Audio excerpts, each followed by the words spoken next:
عربی کا ایک جملہ ہے، کلو جدید لذیذ، کلو جدید، بے شک ہر نئی شے زیادہ مزیدار ہوتی ہے۔ ایسا ہی ہے اس لیے ایک آدمی بڑے اعلیٰ درجے کے کھانے کھاتا رہے نا، جی، تو اب کسی دن اس کو دال کھلائے نا تو کہتا واہ جی واہ کیا بات ہے، ایسا ہی ہے مفتی اور اس دال والے غریب سے پوچھیں تو وہ آپ کو کچھ اور کہانی سنا رہا ہوگا۔ عمل کا جو مدار ہے وہ سوچ پہ ہوتا ہے، ایسا ہی انسان جو سوچتا ہے وہ کرتا ہے، تو جب سوچ ایک جگہ ٹھہری ہوتی ہے نا تو عمل بھی اسی کے اوپر ٹھہر جاتا ہے، بجا اور پھر چل سو چل ایک عرصہ دراز تک ایک ہی کام کرنے کا نتیجہ یہ ہوتا ہے کہ انسان اپنے اس کام سے بیزار ہو جاتا ہے۔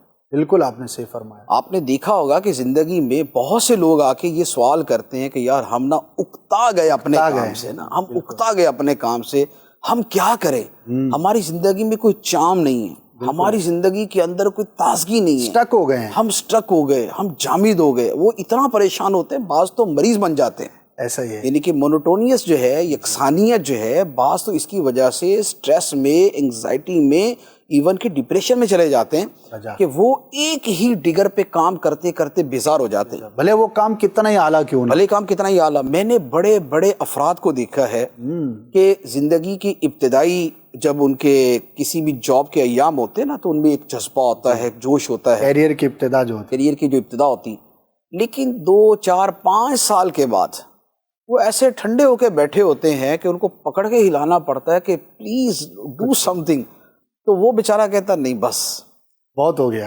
وجہ کیا ہے؟ وجہ یہی ہوتی ہے کہ وہ پاپولر تھنکنگ پہ چل رہے ہوتے ہیں۔ پاپولر تھنکنگ سے مراد کہ اس کے اوپر جو ایک سنگل جاب ان کی چل رہی ہے نا، بس اسی کے اوپر چل رہے ہوتے ہیں۔ وجہ اچھا، اس کے برعکس جی، ایک اتنا زبردست میرے سامنے ایک پروفیسر صاحب کا واقعہ آیا، انہوں نے مجھے خود سنایا۔ ان کو پڑھاتے ہوئے ہو گئے 40 سال، اچھا، یعنی کہ 30 سال تو جاب کے ہو گئے نا، لیکن وہ نا کہ بعض لوگ جاب کے بعد بھی دوبارہ پھر پڑھانے کا ہی کرتے رہتے نا، پرائیویٹ کالجز میں چلے جاتے۔ ایسا ہی، ان کو کتنے ہو گئے؟ 40 سال۔ 40 سال، اور وہ ابھی بھی 40 سال پڑھانے کے بعد بھی وہ ڈیلی روٹین میں 8 سے 9 گھنٹے پڑھاتے۔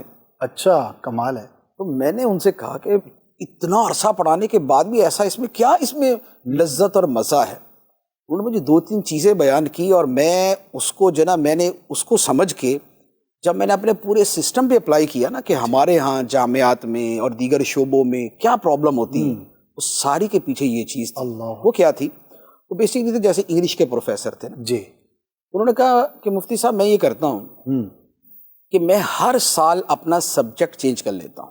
اچھا، صحیح، ایک بڑی تبدیلی ہو گئی۔ ٹھیک ہے، میں ہر سال سبجیکٹ چینج کرتا ہوں۔ سبجیکٹ یوں چینج کرتا ہوں کہ اگر میں نے ایک سال ڈرامہ پڑھایا تو اگلے سال میں ناول پڑھاتا ہوں، اس سے اگلے سال میں لٹریچر پڑھاتا ہوں، اس سے اگلے سال میں کوئی چوتھی چیز پڑھاتا ہوں، 4 سال کے بعد دوبارہ باری آتی ہے پھر اسی چیز کو پڑھانے کی۔ صحیح۔ اچھا، 4 سال کے اندر کیا ہوتا ہے کہ اتنا کچھ بدل چکا ہوتا ہے، اتنی نئی تحقیقات آ چکی ہوتی ہے کہ وہ نیا ہی لگتا ہے، ٹاپک ہی چینج ہو گیا۔ اچھا، پھر کہنے لگے دوسری بات یہ ہے کہ میں کبھی بھی اپنا جو پہلے پڑھایا ہوا ہے نا، میں اسی پہ بنیاد رکھ کے نہیں پڑھاتا۔ اچھا، عموماً تو لوگ بولتے ہیں ایک تیاری ہو گئی بس کرتے رہو۔ ٹھیک ہے، لیکن انہوں نے کہا کہ میں ہمیشہ نئے سرے سے تیاری کرتا ہوں۔ اچھا، اور نئے سرے سے میں انٹرنیٹ پہ جا کے تیاری کرتا ہوں، کیونکہ وہاں نیا مواد آیا ہوتا ہے، وہاں نیا کنٹینٹ ہوتا ہے، وہاں نیا میٹیریل ہوتا ہے۔ صحیح۔ تو کہہ رہے ہیں اس کا فائدہ کیا ہوتا ہے کہ مجھے ہمیشہ لرننگ مجھے نئی لرننگ ملتی۔ میرا سبجیکٹ نیا ہو گیا، میری لرننگ نئی ہوگی، میرے کلاس کے ٹوٹل جو افراد ہیں وہ بالکل چینج ہو گئے۔ صحیح۔ ایک تو یہ، دوسرے نمبر پہ کہہ رہے ہیں میں صبح بھی پڑھاتا ہوں، شام بھی پڑھاتا ہوں۔ اچھا، واہ۔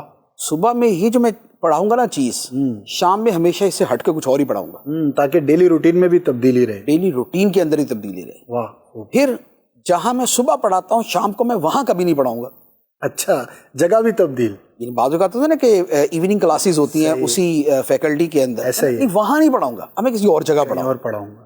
کہ نہیں، یہ ساری چیزوں کا نتیجہ یہ ہے کہ مجھے ہر دم تازگی کا احساس ہوتا ہے۔ ہمارے ہاں کہتے ہیں بھئی ایک مرتبہ جو کتاب پڑھا لی، اب پوری زندگی یہی پڑھاتے رہو، تیاری تو ہو ہی چکی ہے۔ جیسے ہمارے دینی فیلڈ کے اندر جو ہے، مثال کے طور پہ جس نے ایک مرتبہ قدوری اصول شاشی پڑھا لی، وہ کہتا ہے بھائی اب تو 40 سال یہی چلے گی، اور اگر اس کو دوسرا پیریڈ دینے کی کوشش کرے تو وہی ناراض ہو جاتا ہے کہ میں پچھلے سال تو پڑھائی تھی، میں تو اس کا ایکسپرٹ ہوں، مجھے پڑھانے دو۔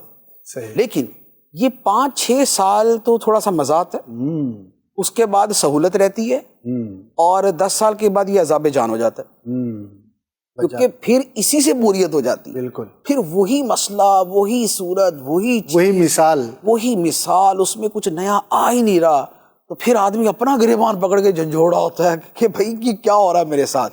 حالانکہ اگر یہ تبدیل کرتے رہے جی، ہر سال نئی کتاب، نیا سبجیکٹ لے، آپ یقین کریں ان کی لرننگ پوری زندگی جاری رہے، صحیح، ان کی دلچسپی پوری زندگی جاری رہے. تو یہ جو ایک وہ ہے نا کہ پاپولر تھنکنگ اور پھر اس کے مطابق عمل، اس میں بہت بڑا پرابلم یہ ہوتا ہے کہ بعد میں بوریت، بیزاری اور یکسانیت ایسا بندے کو تنگ کر دیتی ہے کہ آدمی زندگی سے بیزار ہو جاتا ہے. اس لیے تبدیلی جو ہے نا وہ لاتے رہنا چاہیے. ماشاء اللہ.